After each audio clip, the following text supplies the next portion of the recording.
Appomattox Courthouse, National Historical Park. We have arrived. Let's go check it out.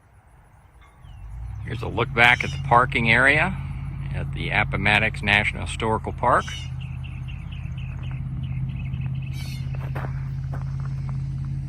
That's the McLean House, dead ahead. And up the road off to the right is the Appomattox Courthouse. And the Pierce House is located off in the distance there, and we'll take a walk up there and check that out. They also have a nice picnic area right adjacent to the main parking area.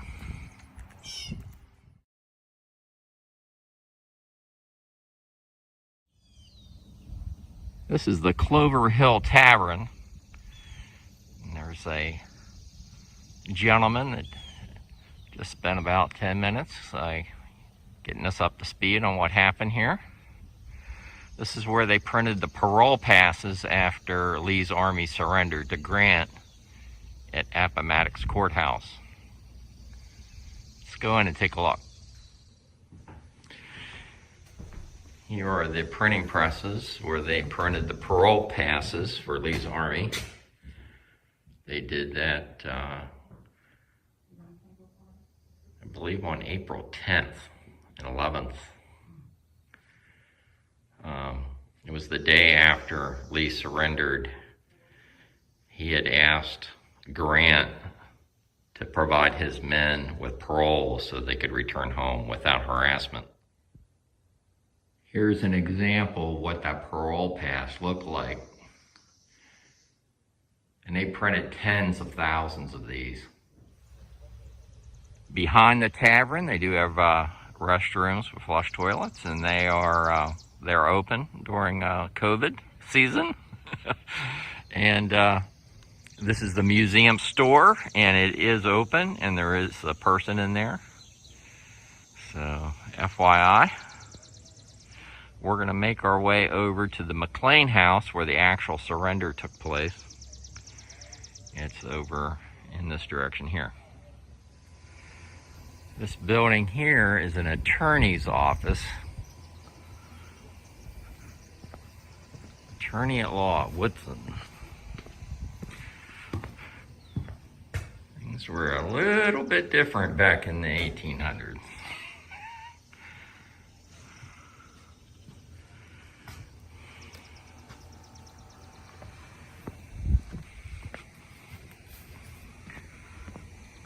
Let's go down around the corner and go to the McLean House. I'd always thought that Lee and Grant had surrendered here, and that's all that took place right here was the surrender. But the young man back there had indicated that there were tens of thousands of soldiers here, and Lee was under a constant assault by Grant's forces, trying to prohibit Lee from heading south into North Carolina. Lee's men were starving, and the constant pressure on Lee's army is what forced Lee to surrender here at Appomattox. Let's go check out the McLean House. This is the McLean House where the surrender took place. Let's go check it out. Is there any, what do they call this room? The parlor. The parlor room. So this is the parlor room where Lee surrendered to General Grant.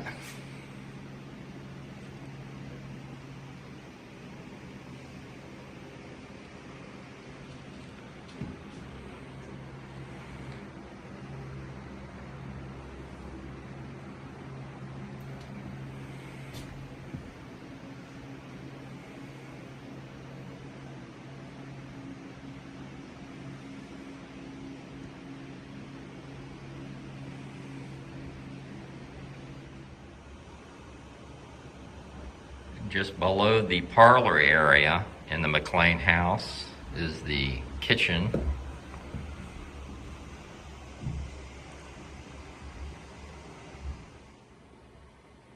And this is the dining area, also downstairs from the parlor room where the surrender took place. The McLean house was one of the finest houses in the county. This is Appomattox Courthouse.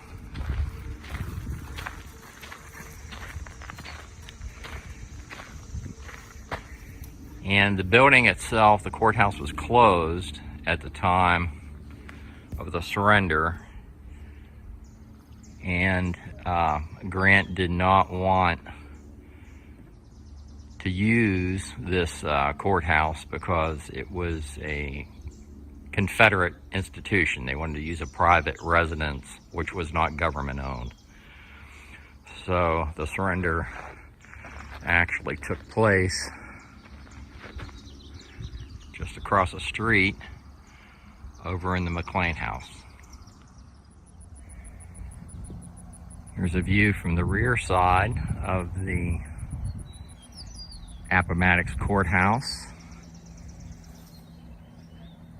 And that is the tavern where the paroles were issued, or the paroles were printed.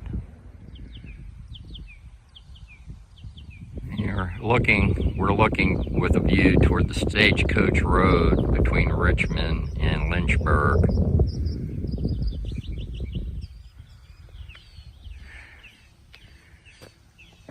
Appomattox Courthouse is just up the road there.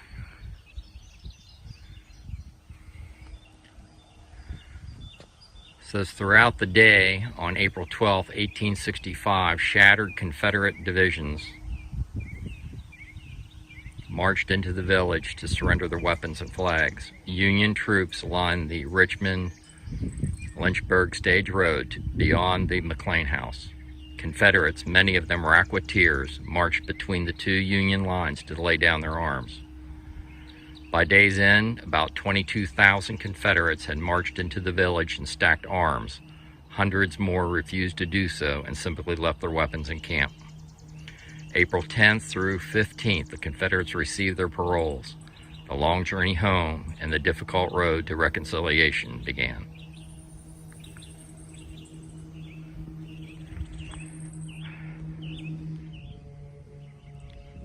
Final combat. From this spot was fired last cannon shot from the artillery of the Army of Northern Virginia on the morning of April 9th, 1865.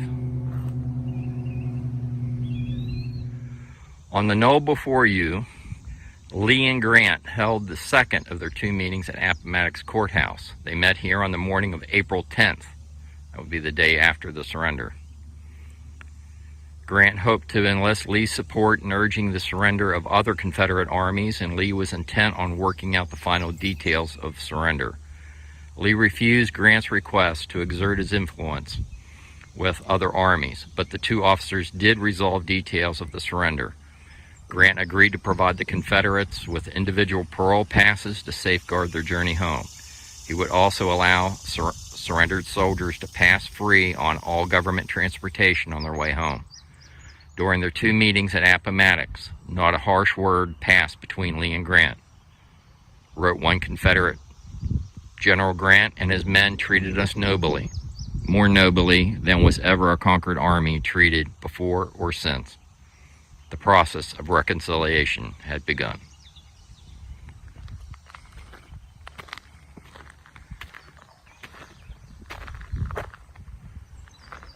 The engine is still For launch, GC, go. Guidance, go. Fido, go. Prop, Go. GNC, go. Max, Go. Eagle, go. Ecom. Go pending final steps to cabin link check. 2, 1.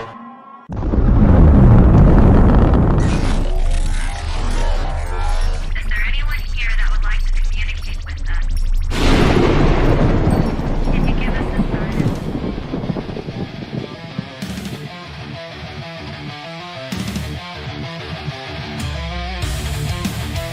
Welcome to the Rift Nation Network, the RNN. Putting a slide in your glide and a dip in your hip. Welcome to the mothership, the home of the travelers of the universe. With shows throughout the week, you can find us at Instagram, Twitch, Facebook, YouTube, Spotify, and more. Everything you could want, everything you can need right here, right now. From the paranormal to the supernatural, from comedy to the spiritual. And now, your featured show. Shall we begin?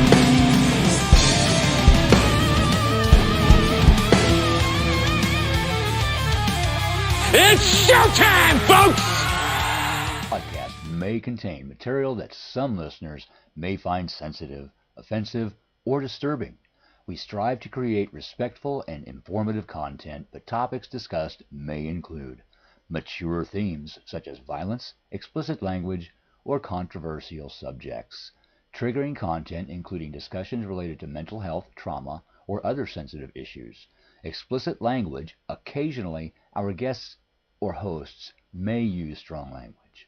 While we aim to handle these topics with care and empathy, we encourage listeners to exercise discretion.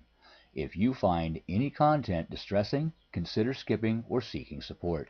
Remember that this podcast is not a substitute for professional advice.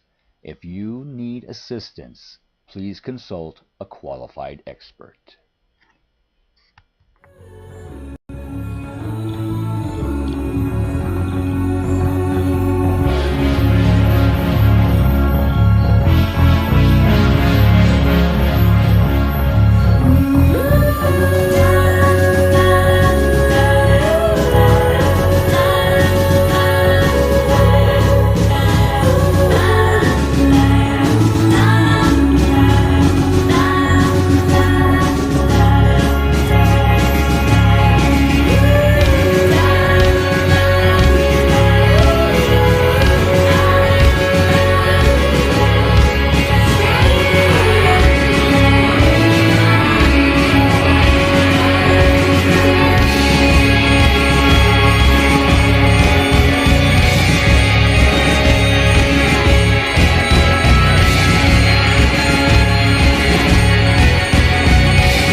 Good evening, travelers and like. Thank you for joining us tonight right here on the Orion Effect. I am your quintessential cosmic traveler himself, the Hitman. And I am Rhonda. Rhonda is in the house. Yeah. How is everybody doing tonight? I hope you had a great weekend. Happy Valentine's Day to everybody. Yeah. We'll get that out there right there now. Let that go in. Now, we're supposed to have two very special people, and I know one is here. I cannot, wait to talk to them. Tonight's show is a little unique. We've gotten back and we're getting deeper into the paranormal. We have some clips, as you saw at the beginning of the show. If you were waiting for us, it was about Appomattox and what we're dealing with tonight. So, or who, Rhonda, who we're dealing with tonight, rather. I would rather say it that. And I got some more clips for everybody too, but I'm gonna go ahead and hand it on over to you. Oh yeah. All right, let me roll up here. Good evening, everyone. Thanks for welcome in. Hello, Vet Girl, Z Sun Dragon, Kevin, Michelle Kleckler Caps, Steve Biff Saunders, Steve, Michael Brooks. Happy birthday! Up for right now. Yeah, happy belated birthday, Michael Brooks. There you go. There you go. Look, I said it. I posted on your wall. I try to be so good about that. Like, make sure I get everybody. Say hello. Say hello. You know what? We need to check ourselves out a little bit because I know we're going to bring our guest on in just a second. We're going to Look at that. Oh, don't we look so pretty? Look good here now. Yeah. So before we bring our good friend on from Bedford Paranormal, of course, that's who we have, as you can read the bar down below, who we have on the show tonight. And of course, we open the stage. You see, the stage is up for them. We're excited for that. Let's talk a little bit about what's going on, what's been happening, and some new things. And I can't wait to talk to, hopefully Ronnie makes it on tonight. If he doesn't, that's okay. But talking to Darrell, because I've got some new ideas and interesting thoughts that I'm going to bring to you once again, Rhonda. Awesome. I love it. Ooh, isn't it special? However, Valentine's Day. What did you do? Because you got a little shine on your face, a little pretty What hair. did I do? Errands. Anyway. I ran errands. That's it. That is all. Nope, that's it. That's it. Mm, That is it. mm. Believe it or not, all I did was run errands. Well, I can't say all Hide that. out. Hide out. I went and got Sarah some flowers and a card. And then a dozen roses. There she goes as she yells it out. We went to her nanny's and had her because her nanny's birthday is the same day. So that was pretty cool. Well, that's cool. Yeah. So we definitely spent some time with friends and family. Then we came home and had a southern dinner. That's the way I'm going to call it. I made her cheesy mashed potatoes, yum, yum, yum, and stuffing. And we had picked up some wonderful chicken from Crispy's. Closest thing to Golden Skillet. And we've just had a really good weekend. So, been talking to our brother who had an adventure on Friday night. I see, Sean Elliott from Hill City Paranormal. Yeah, they had a sold out investigation. Looked like it went well. Yeah, 2 tours completely sold out. I'm so happy for them. They've come so far in 2 years. I am so proud to have watched them grow as they have and made the connections they have. They're definitely go getters. They are doing what needs to be done to get themselves out there, and they're doing a great job. I agree. I completely agree with you. You know what? I'm going to throw it up there so everybody can be seen. Come on, y'all deserve that. Hey, look at that. That's interesting. That's bizarre. What? It's never done that before, has it? No, it looks way different. Yeah. Okay, guys. We're going to shrink that back down because what we're going to do. That's busy. Yeah, that's. And if you have a good question, we will make sure it gets posted. I promise you that. So let's see. There we go. Just like that. I need more followers to go live. All right, well, go find that girl 84 on YouTube and follow her. Go check out Thunder.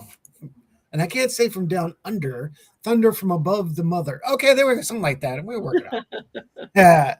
But nevertheless, great weekend. Now, there's been a lot of investigations took place this weekend, and as far as, hey, Keith, what's up, brother, man? As far as investigation season about to pick up, it will be picking up in a couple of months, even though it's cold as poop right now. Old as a witch's boob. But everything is about to pick up.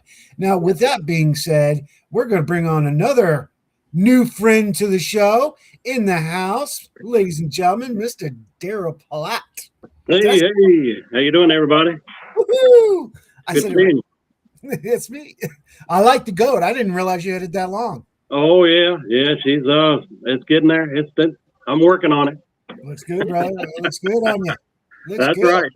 Right. Thank you. Wife, she don't care too much for it, but yeah, like I say, I'm still working on it. I feel you on that one. Bear with me. I'm working with technology here. You're fine.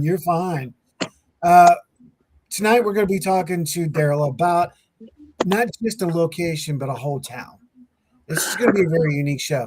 Now, if you are just tuning in, you missed the intro. I did a 2-minute long profile, if you will, of what we're going to be talking about tonight in the location, the town of Appomattox, exactly. Yeah. And I think I got snagged for it, so that's okay. A little hardness, scabble trouble. I'll handle it. So, hey, have you heard from our brother yet? Have you heard I don't know, but he needs to come on because, like I say, he's got all the information on this Enigma cons and stuff. Yeah, right. And that's the other thing we're going to be shouting about tonight and giving some exposure to. Yeah. Somebody needs to call him and wake him up. Somebody needs to call his ass. Yeah. Stop eating. You know he's at the dinner table. They're just sitting there going, ooh, the time. Yeah, time does slide by on Sundays, that's for sure. Oh, I tell you, it's time to go. It'll slip by quick. It will. Yep.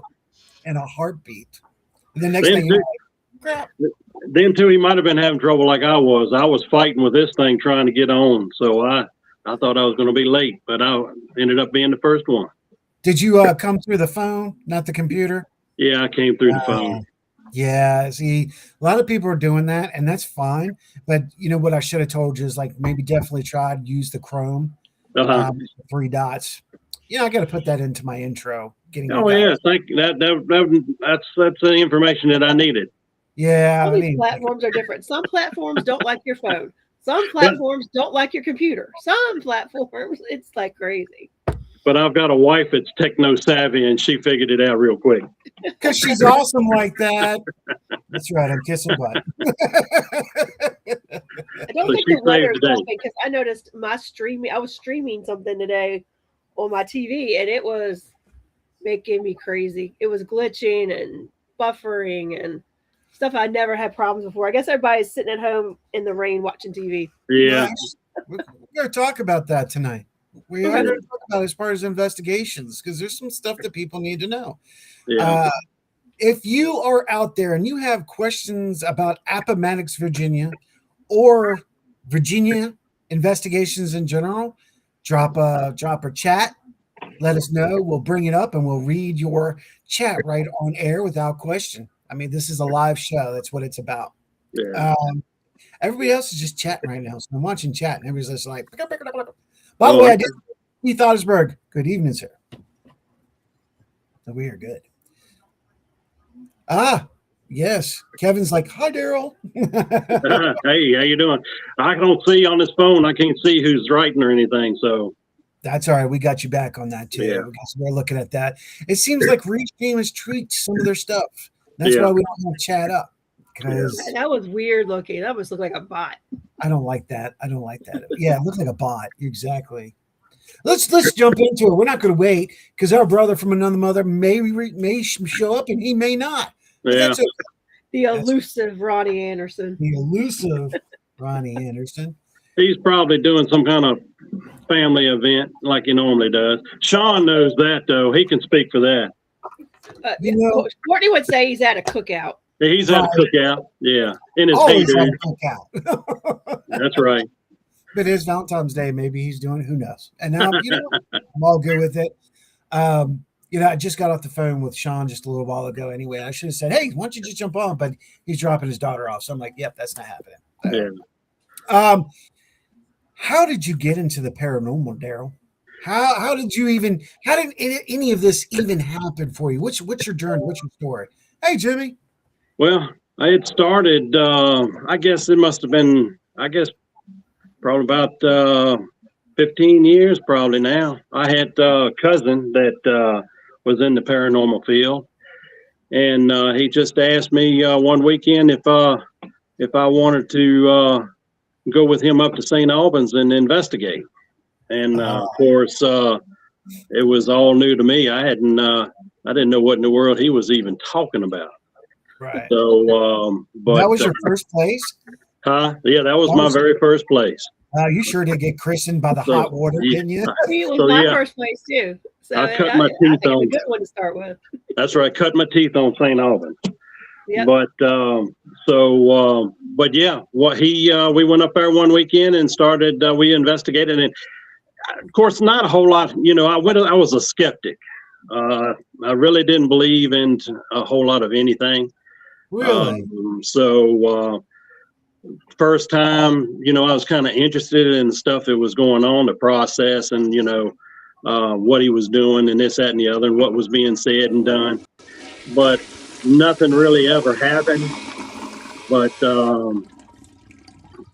But as far as I was invited to go up another time, and of course I was, some little stuff happened on, as far as we got some voice recordings and stuff like that, which piqued my interest. And then, of course, the more I went, and that's the way with St. Albans, and I'll tell this to anybody, the more you go to these places, they remember you. So the more you go to these places, the more you get. So, but I guess what really brought me over the edge was we were up there investigating, and it was my cousin, myself, and another friend.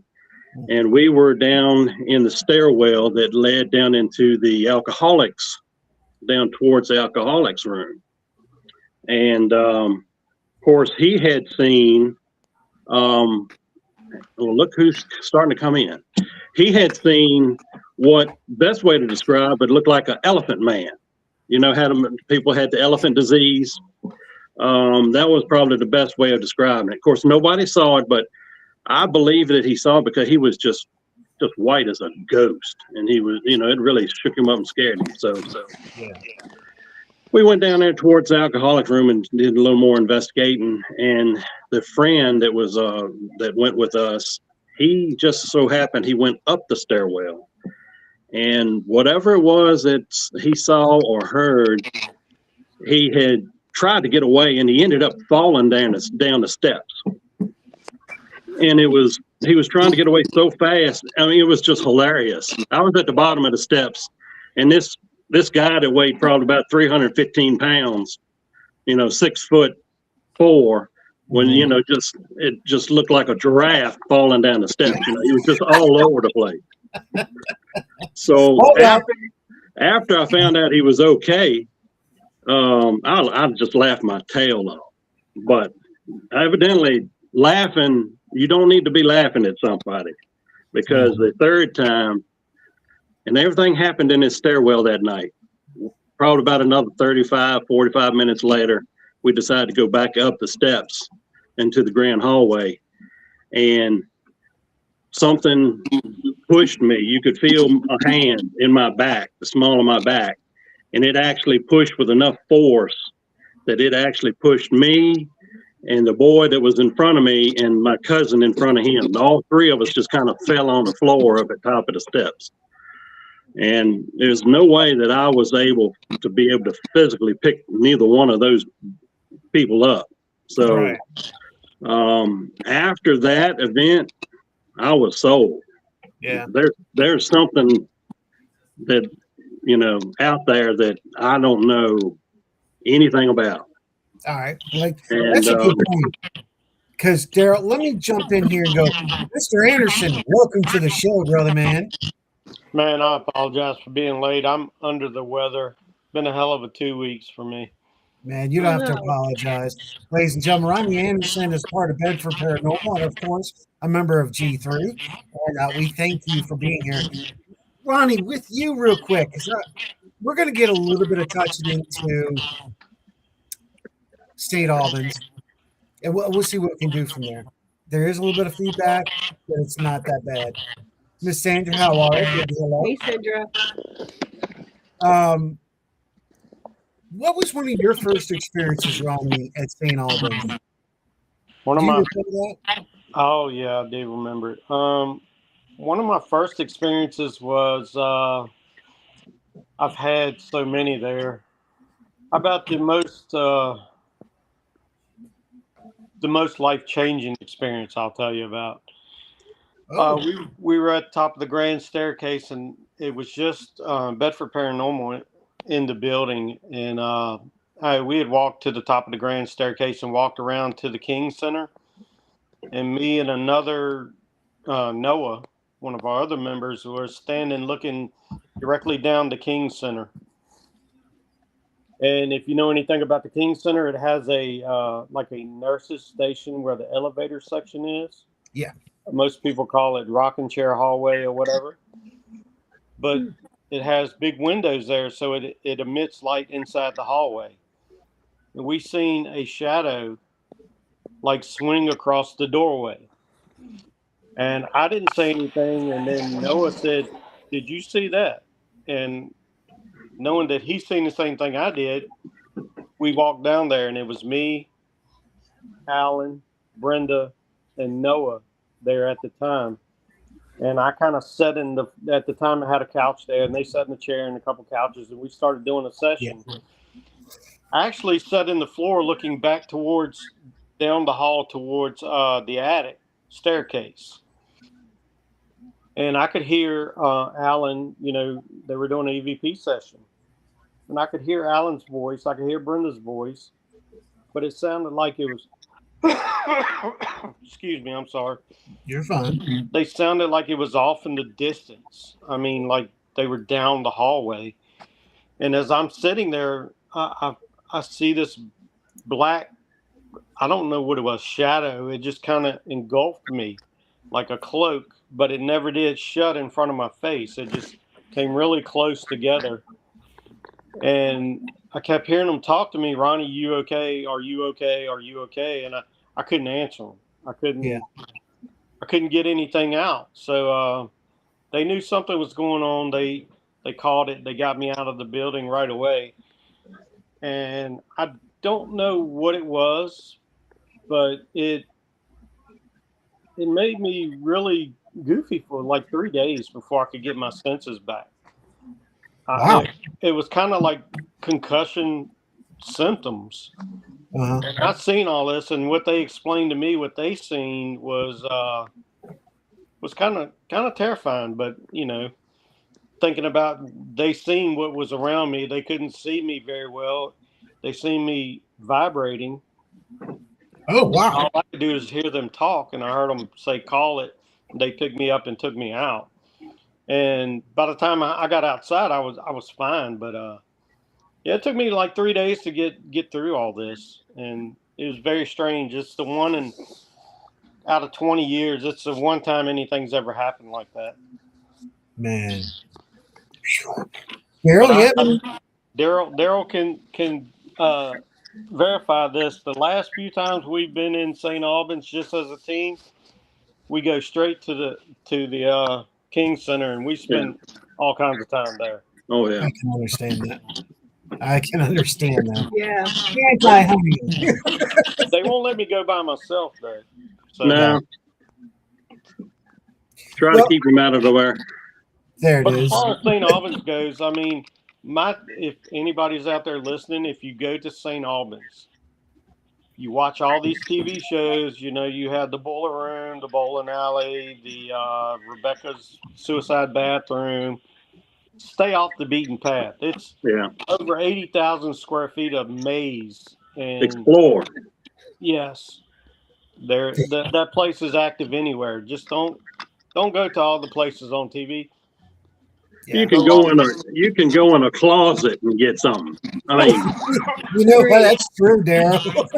Agreed. Yeah. Take a chair and sit down. Yeah.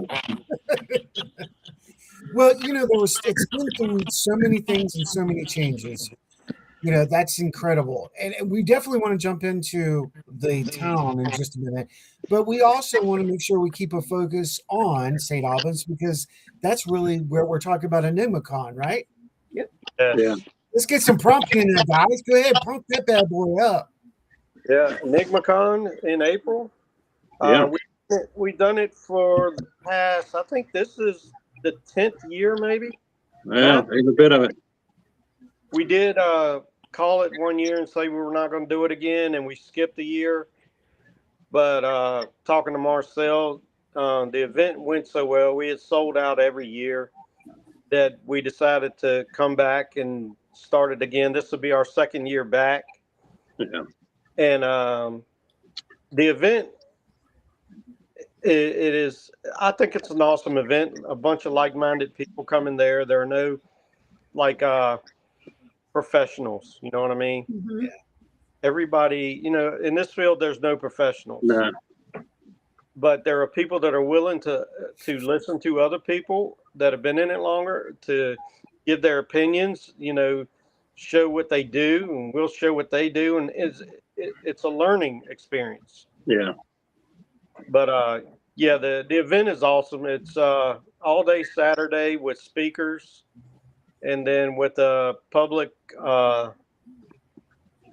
investigation that night. Yeah.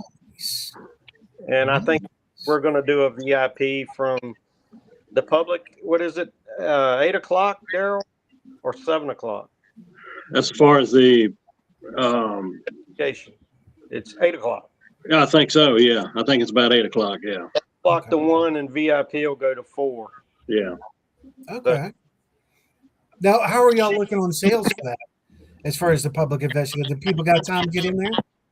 Oh yes. I'm going to be honest. I'm not going to sugarcoat the turd, because our team has been through a lot this year, and Angie's had some stuff go on, and her and Alan are actually team creators and the boss putting this event on. Yeah. Angie had to step back this year at the last moment, so all the guys in the group have kind of taken over to do it. So we're kind of late getting everything started. Mm-hmm. Yes, if you go to stalbans.com or the Facebook page, you can go to the link to get tickets. And right now we have plenty of tickets left. Yeah. There you go. I'm sure We're going to get those links out for you guys too on our fan page, so we can get better.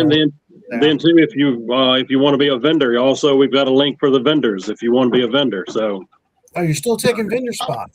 Yes, right at the moment till March 1st. Okay. That's our cutoff. Like it. So, yeah. You're awfully close there, Mr. Ed.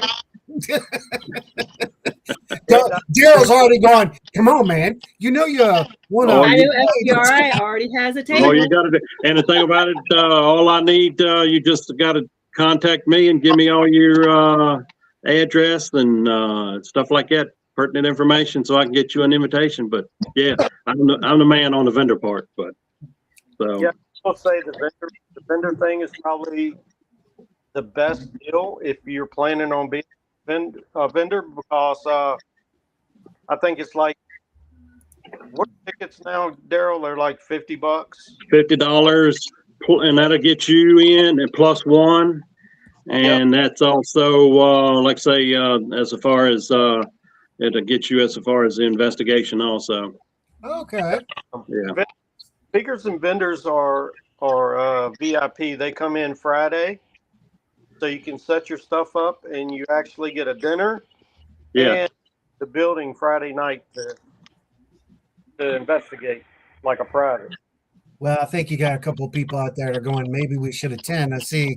I know FPRI, Rhonda next door to me here. Sandra and them are going to be there. She says FPR will be vending. Not a wait. Cannot wait. Looks like North Carolina ASPS is going, maybe we should drop in. Hey, y'all know it. You know, if you want to drop in, I know everybody's going, hey, boss, I got 3 groups now, and they have their own people. They want to do it, let them do it. I'm all about it. If I go and I'm there, there's only one thing I can do. Entertain. Entertain there. So let's move on from there, man, because I'm really excited because we're going to hopefully have y'all on before NigmaCon again to get another round of promotion in. Oh, you mean you're going to be glutton for punishment if you have us on again, ain't you? Yeah. This time I'll try to be more careful. Let's jump into Appomattox. All right. What makes Appomattox significant, or do you all want me to bring up a small 5-minute video and play it out, and y'all want to talk about it? Well, Appomattox, like I say, it's what it was. It's Clover Hill Village. It's a 6-acre history village that was created by the Appomattox Historical Society over a period of years, and they began back in 1991. And some of the buildings that they brought in are local historical buildings that were moved from the original locations and reconstructed on the sites. And some of the other buildings are just replicas of buildings that might be to the period. Uh-huh. So, but as far as Now it's two separate divisions now. As far as Clover Hill Village, they do the day stuff because, some people still kind of shun on the paranormal side. And I still, like I say, that's why I've got it under Spirits of Clover Hill Village and Spirits of Appomattox County Historical Jail. I take the night shift. So, yeah. So, that's right. So I'm the caretaker of and make sure I run them for the paranormal groups, both locations. Now the jail and the village are actually about 7 miles apart, but they're still run by the Historical Society. But once I, cut my teeth into the paranormal side, we were investigating the Clover Hill Village, I guess, this whole time. We were hogging it. And it was just a select group of paranormal groups. Bedford was one of them that we were letting investigate at Clover Hill. So we've been investigating there the whole time, even though this EnigmaCons marks the 3rd year of me actually, opening to the public. So, but we've been actually investigating. I guess it's probably been as long as I've been in the paranormal itself. So once I got involved in the paranormal, it was so convenient for me because it was just 2 miles from my house. So I could go down there. I could go down there just any time. Right. And you But also gotta remember that Clover Hill is right off of the surrendering grounds there. exactly. I was fixing to say that's actually part of, Appomattox County or Appomattox was Clover Hill, where everybody knows Appomattox surrendering grounds. See, that was actually Clover Hill. And then they changed it from Clover Hill to Appomattox. So actually we're still, that's where we get Clover Hill from, because we're still in the Clover Hill area. Yeah. But Boots was on the ground right where we're at. Actually, the north was pretty much on our side, I believe, because the Confederates was a little bit further down the road. Mm-hmm. But and of course we were right there at the Appomattox River, so we've got the Appomattox Indians also. Yeah. So a whole lot of our paranormal is land related. Yeah. And we're lucky enough to have not only what's in some of these buildings, but actually land. So it's kind of a smorgasbord of stuff. So, but yeah. Now some of the as far we've got 5 actual buildings that you can actually investigate. Cha-ching. So that's why I can take on larger groups. So yeah, I'm not limited. Now as far as the jail, I have to cap it off because of the size of the jail. I'd have to cap off like about 6. Right. Well, that's understandable. Yeah. You don't want but too many people in a small location. That's just going to ruin your evidence. Yeah. So, real quick, let's go back to Ronnie real quick. Ronnie, I think we've talked about this before, but I want to bring it back up. How long have you been doing this as well? And what got you into doing the paranormal? How long is this show? You got 20 minutes, man. I mean, I can say I've been into the paranormal field all my life, but technically into it was probably around 2006, 2007. So I've kind of been into the field for 20 years now. But as a kid, I would see things happening around me that, not that I was afraid of it. It was just I couldn't explain it. Okay. So I would just like, okay, that was the wind. The wind did it. The wind shut the door, whatever. I'm in the house, all the windows shut, but the wind shut the door. And years later, back in the mid 2000s, I moved into this house, and it was kind of strange from the beginning. I knew the guy that owned it, and he, I went through a divorce, and he rented the house to me. And I would hear things in the house that were very strange. And the thing that caught my eye one night is I was laying in bed trying to go to sleep, and I had one of these remote controls universal remote controls that if you for the TV, you hit the button and the button lights up. Well, these buttons were lighting up on my thing and the TV would come on. And right then I was like, okay, that's not the wind. You know what I mean? I don't know what it is. So I turn the TV off and go about my business. And then I had a light switch that would flick on and off in the kitchen, and I could see the switch go on and off. Oh, the switch was actually physically being manipulated? That's cool. So I had a motorcycle accident in 2007, and I went and had surgery to rebuild my shoulder. And my therapist was a lady lived down the road from me. So I noticed when I seen my therapist, her name was Rennie, Beth Rennie. And she goes, I see you live up the road from me. I was like, yeah. And she was like working out my arm one day. She goes, do you know what happened in your house? And I was like, do I need to know what happened in my house? And this is no lie. She looked around in the little therapy office in the gym. She goes, well, we're the only ones in here. I didn't want to be unprofessional, but I'm going to tell you, the lady who lived in that house, she owned a house prior to me. Her and her husband got a divorce. I'm sorry, I can't talk. And she got one house and he got one house. She got that house. So she was an outdoors lady and had a dog, and she worked in the garden and the flower garden and everything. And then they didn't see her for a couple of weeks. So Miss Rennie made a wellness check, and they went up there and found her and her dog passed away in the house. Oh. So from then on, I had a buddy of mine come stay with me for about 6 months, and we both worked third shift at the time. And we both, carpooled to work. We worked the same place. Mm-hmm. He'd come home, he would go to bed. I had to unwind, but he got up about an hour later, and I was in the living room watching TV. He come up, he said, hey, I just seen a dog jump off my bed and run through the door. See, that was what I was going to ask, because, everything else sounded like when you described that, the lady, and I was like, I was getting ready to ask anything with the dog, because I feel like pets, like I have past pets that linger. Like I feel like cat jump up on the bed and I look and there's nothing there. Yeah, I feel like they have those here too.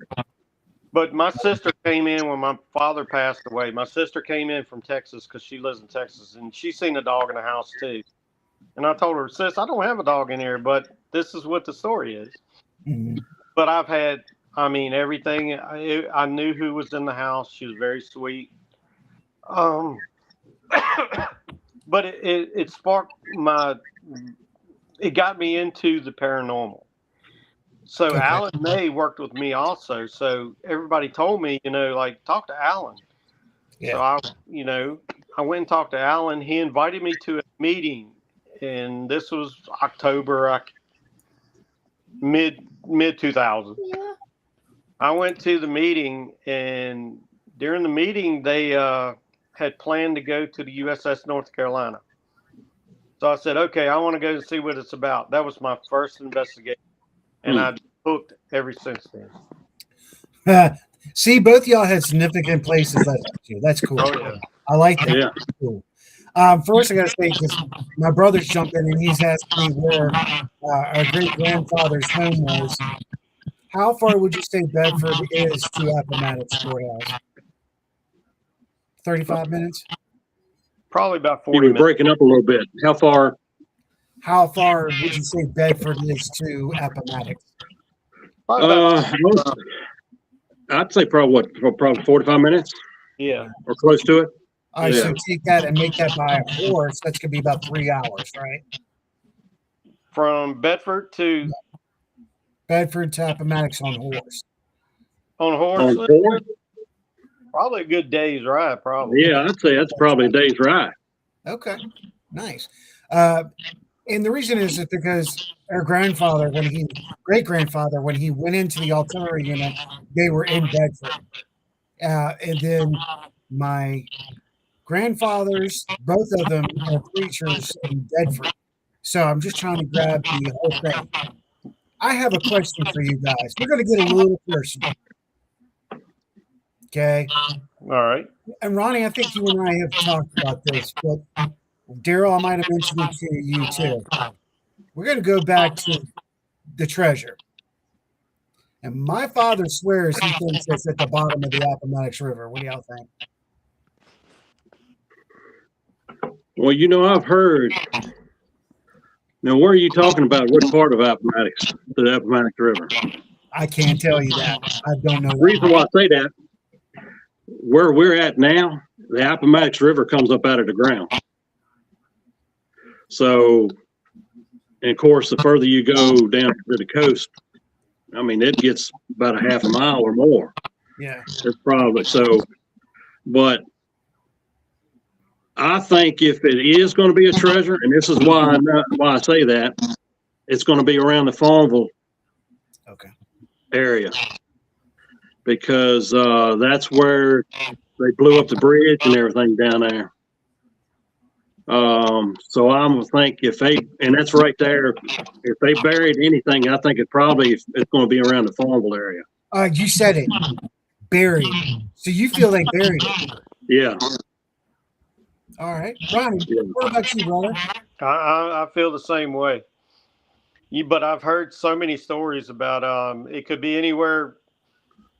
I mean, between Bedford and Farmville, I've heard it was right up the road here from me, off a road named Leesville Road. I've just heard so much, but if it's real and if it's buried anywhere, it's got to be near Farmville. Yeah, I'm gonna go with you guys on that one. Ron, do you want to take a pop at it, or you? No, I've always thought that too. Just because if you're going to bury something like that, the closer you are in will be the easier. The closer you are to coast, the easier it would be to dig something substantial enough to hide something like that. Yeah. Okay. Wow. Look at that. Looks like it's a full way. That's what we got, because that's exactly what I feel too. Yeah. I got to see the map and a little bit of the puzzle. And I mean, I got a quarter to what my dad did. But we're talking about a cryptographer trying to bust it. And he got so far to the cemetery in Danville, to the symbol there, and then pulled back, and it ended up somewhere in Farmville, Appomattox. So I just wanted to find out from you guys what you thought about it too. Yeah. So I've heard so much and so many stories. I don't know, but if I had to guess, it would be there somewhere.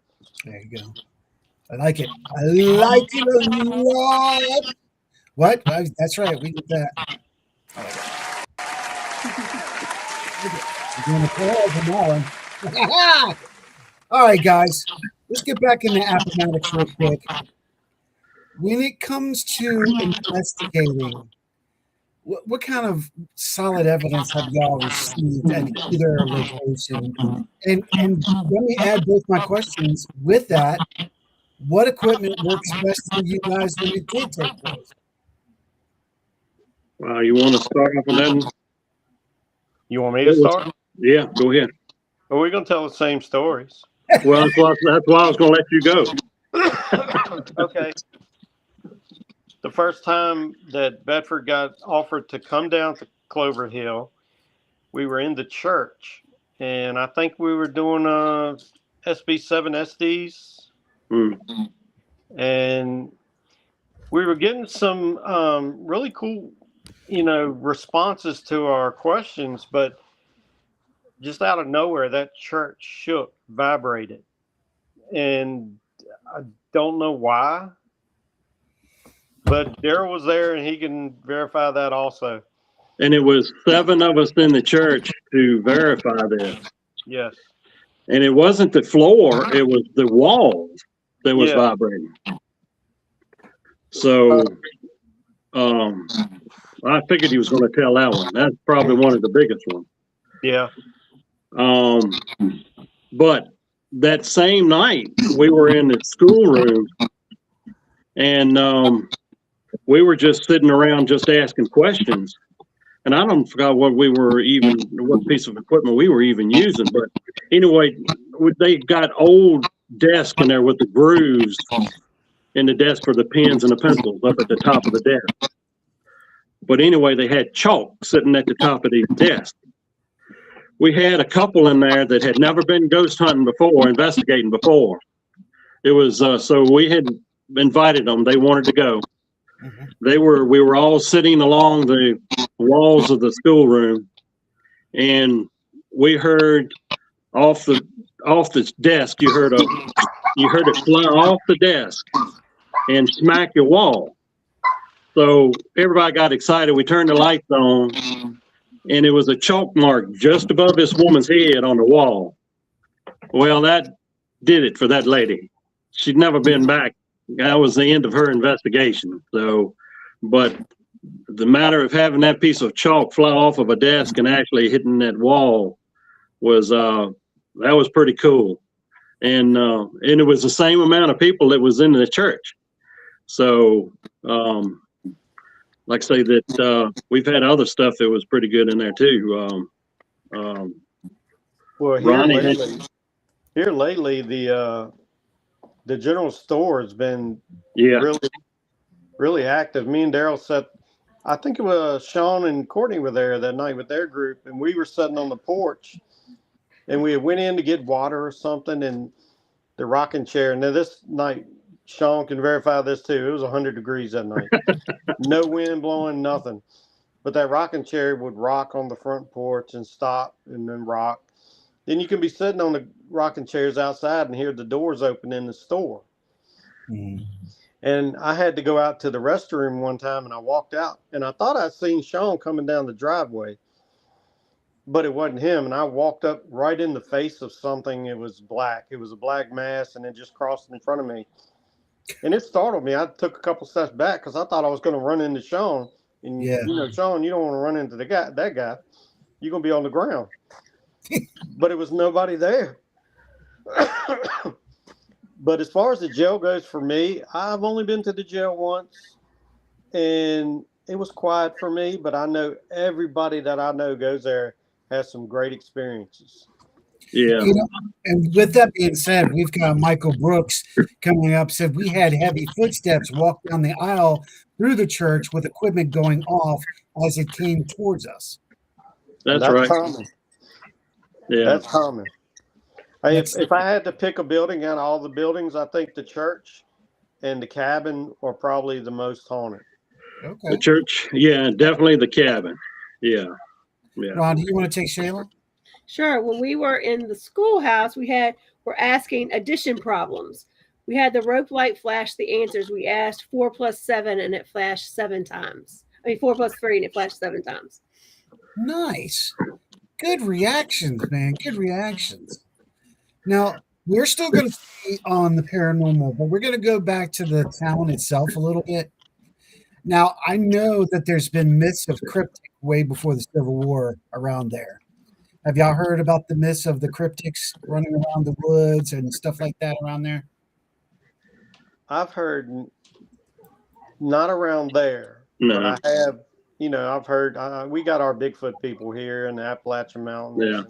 Yeah. Stuff like that, but I've never heard anything about Appomattox. No, I've never, as far as Appomattox, never heard anything as far as Bigfoot or anything like that. But places like that, we have a big bear population and a huge deer population. So we just, if you're sitting there and you hear something out in a field or something, we kind of know what it is. So the cryptid thing don't even cross my mind, which maybe it should, because I don't really know what's in the dark.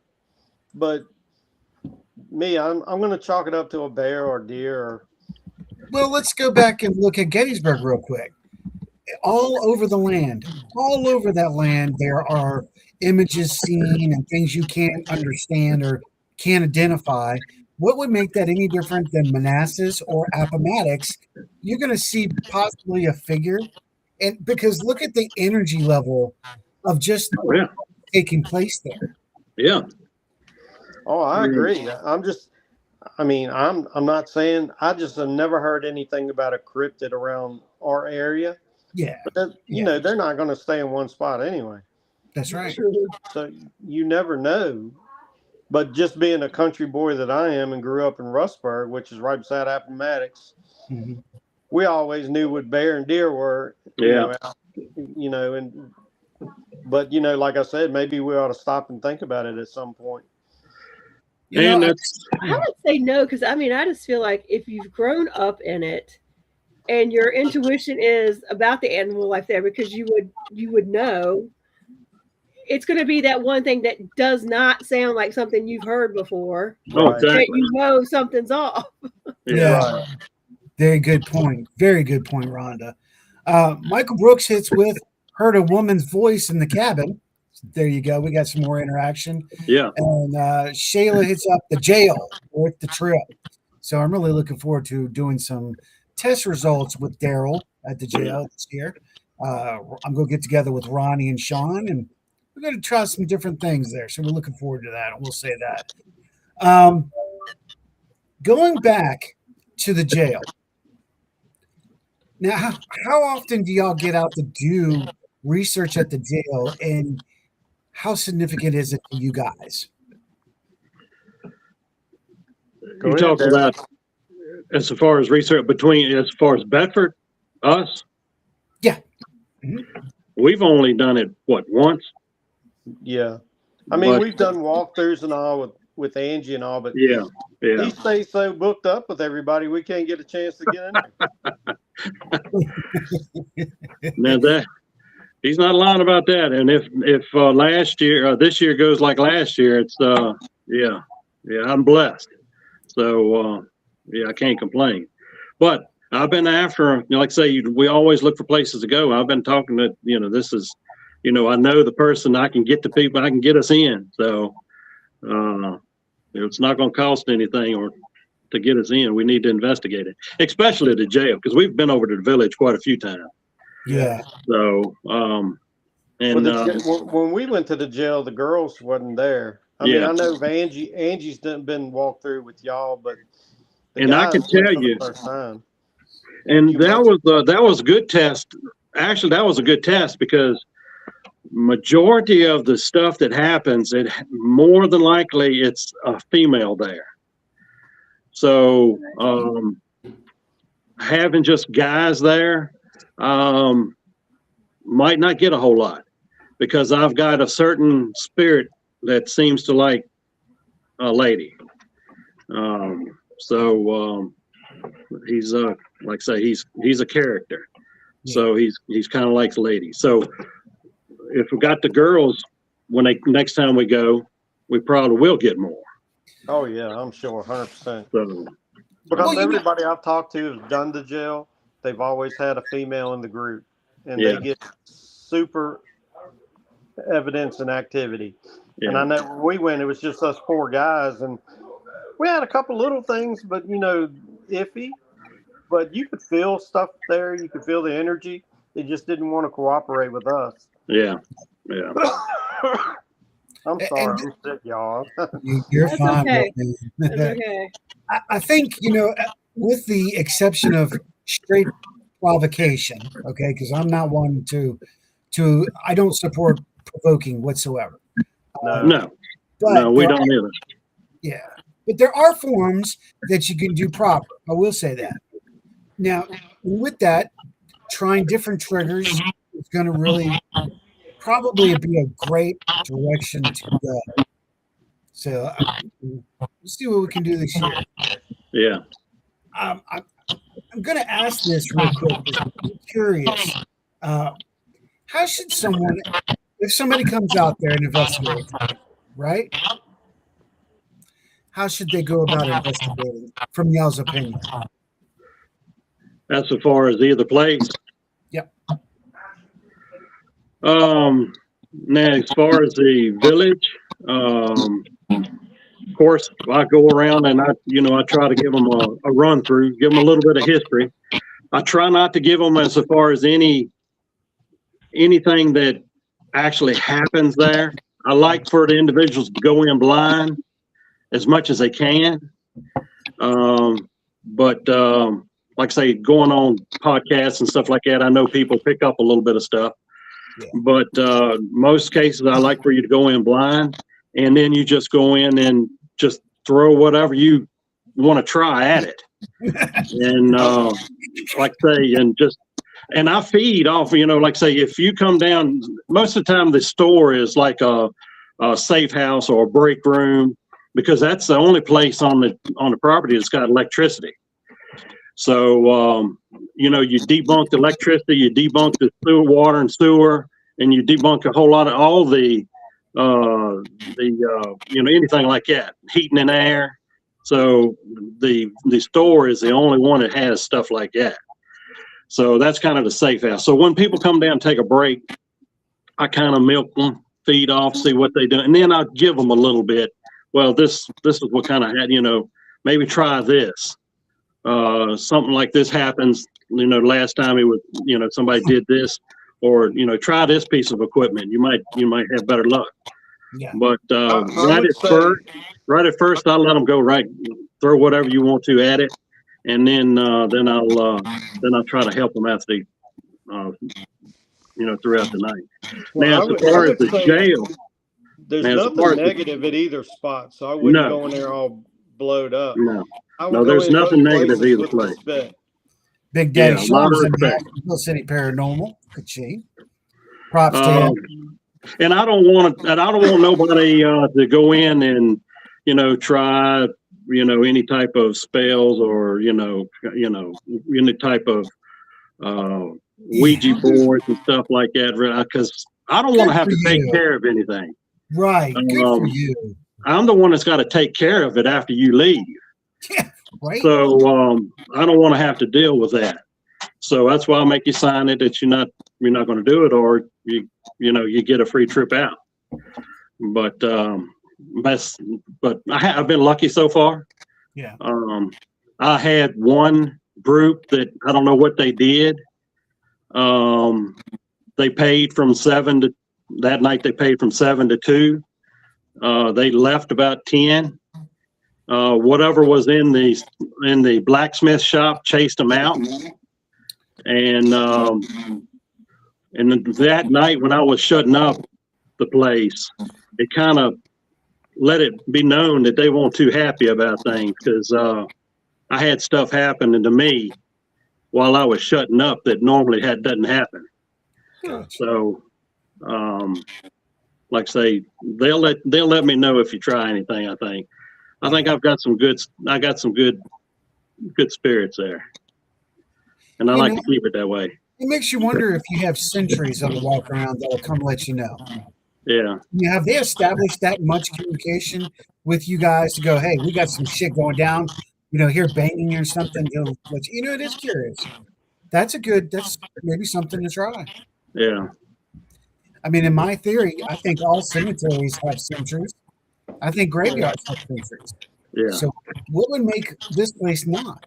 And on the flip side, have y'all noticed how it's always significantly male energy at most hauntings, and the female energy is there, but it's like it's so much calmer than a male. Yeah. Have you experienced that? Yeah. Well, that's reality, really. Right. You know how the males are always high strung. Yeah. Thank you. That was my point. Exactly. Especially at the jail, I've got a male that's high strung. Okay. Yeah. Yeah. Sean says that's shout out to my boys Ronnie and Darrell. I'm glad y'all got Ronnie away from the cookout.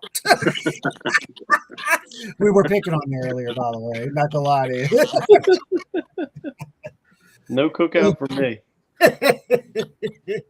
So let's end the show on something, because Ronnie, you know me. Sometimes I like to give you a loaded weapon and let you fire it off if you wish to fire it off.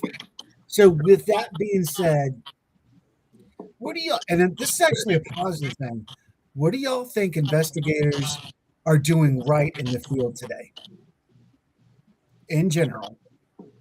Well, my opinion is I see a lot of more networking with more like-minded teams and people.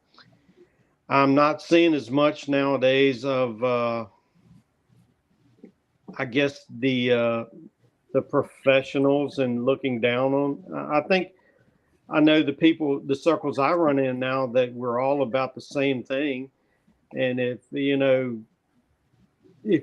got, like Howie, if you got something you want to ask me about, I'm going to tell you. And you take what I say and I take what you say, and we work with it. We don't throw it off on the side and say you're stupid or you're an idiot or anything like that. It's more of us now working together. That's what we need to be doing in the field. Yeah. More like-minded people. You still have your groups out there doing it for the 15 minutes of fame and all this. And like I said, Bedford, I mean, we got external hard drives with 20 years of, evidence on it that we have not even shared with anybody. Yeah. And, it's not that we don't want to, it's just, we're kind of old school when, we got a truckload of gear that we never use anymore. We've gone back to the best piece of equipment is ourselves. But yeah, I think what investigators and teams are doing now that are right are working together more. I agree. I think that nowadays that people are really trying to find out the truth. What happens? What happens when you die? What is? Why do some people kind of hang around in a limbo? Why are you stuck in one place? So I think people are just they're trying to learn more now instead of just trying to get kicks. Not saying that a whole lot of people aren't just still out there just for the glory. Right. But I think it's a whole lot, and the majority are they're out there. They're trying to learn and progress this field into where it people's not so much shunning it. At one time, you say paranormal, people they'll turn your back on you in a heartbeat. People are more likely they're more likely to accept you nowadays. Yeah. When you're doing stuff like this. Well, you have your thrill seekers, you have your ghost hunters, and you have your researchers. Yeah. That's your three classes here. Yeah. And I've grown into the research side of it, the scientific, not only the scientific, but every side of it.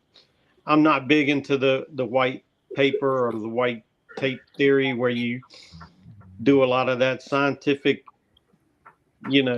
everything has to be documented. Oh, I mean, hey, is that a shot? It shouldn't be. Now, You taking a shot at me? Now, does that come with just getting old?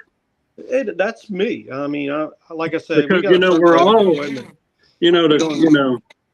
we're getting to being we're not all of us. We're not in them young kids anymore. So we. Plus, I will say that AI has ruined the field for us. Oh yeah, it has.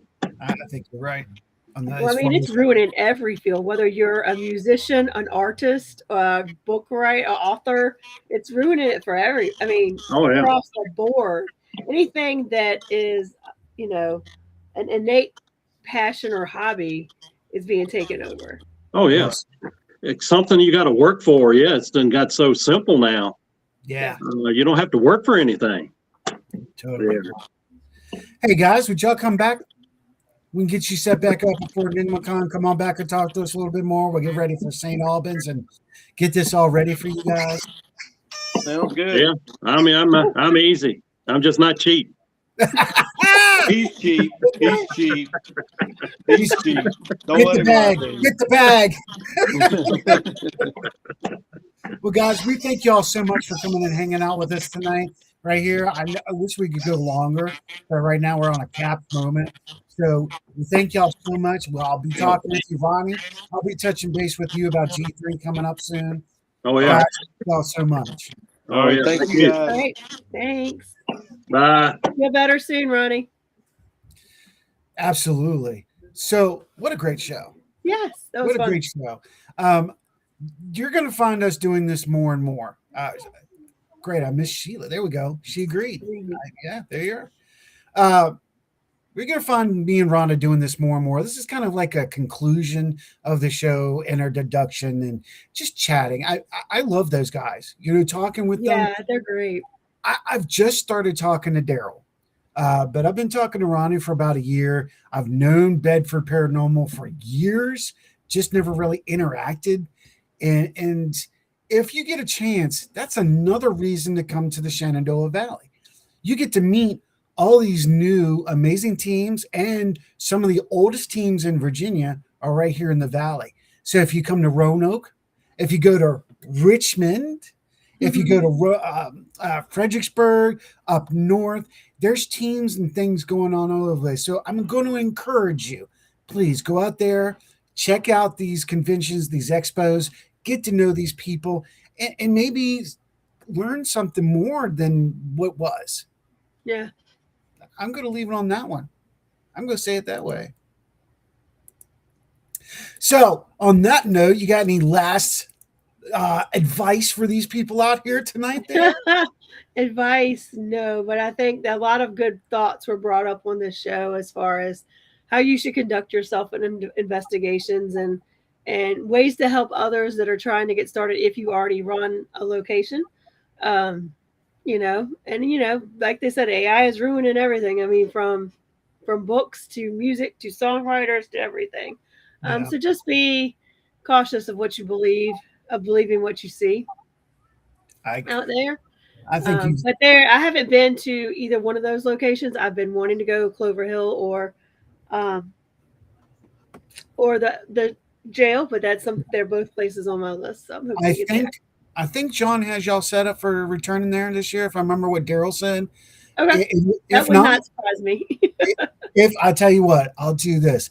If he does not, then we will send you an invite to roll with ASPS to Appomattox one weekend. I think that's a great idea. Awesome. Yeah.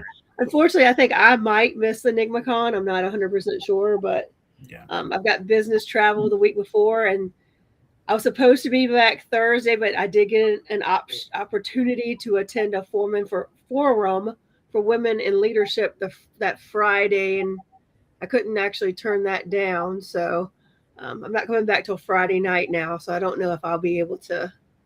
I'm going to try. I was going to plan on a day trip on Saturday, but I don't know how much that would be for my energy after flying home on a Friday night. So we'll see.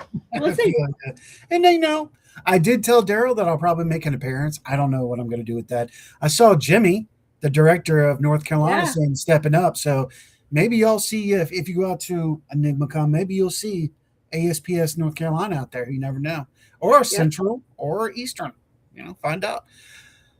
Let's move into this and say, there's a lot of things affecting a lot of people, especially in the field right now.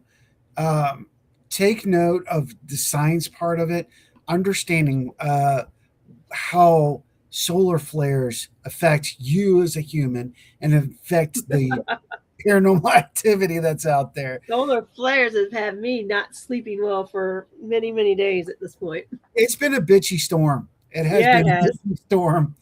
Also, take note to, it is a holiday. Yeah. And I can't even call it a holiday because really I don't celebrate it. But the fact is, I really don't.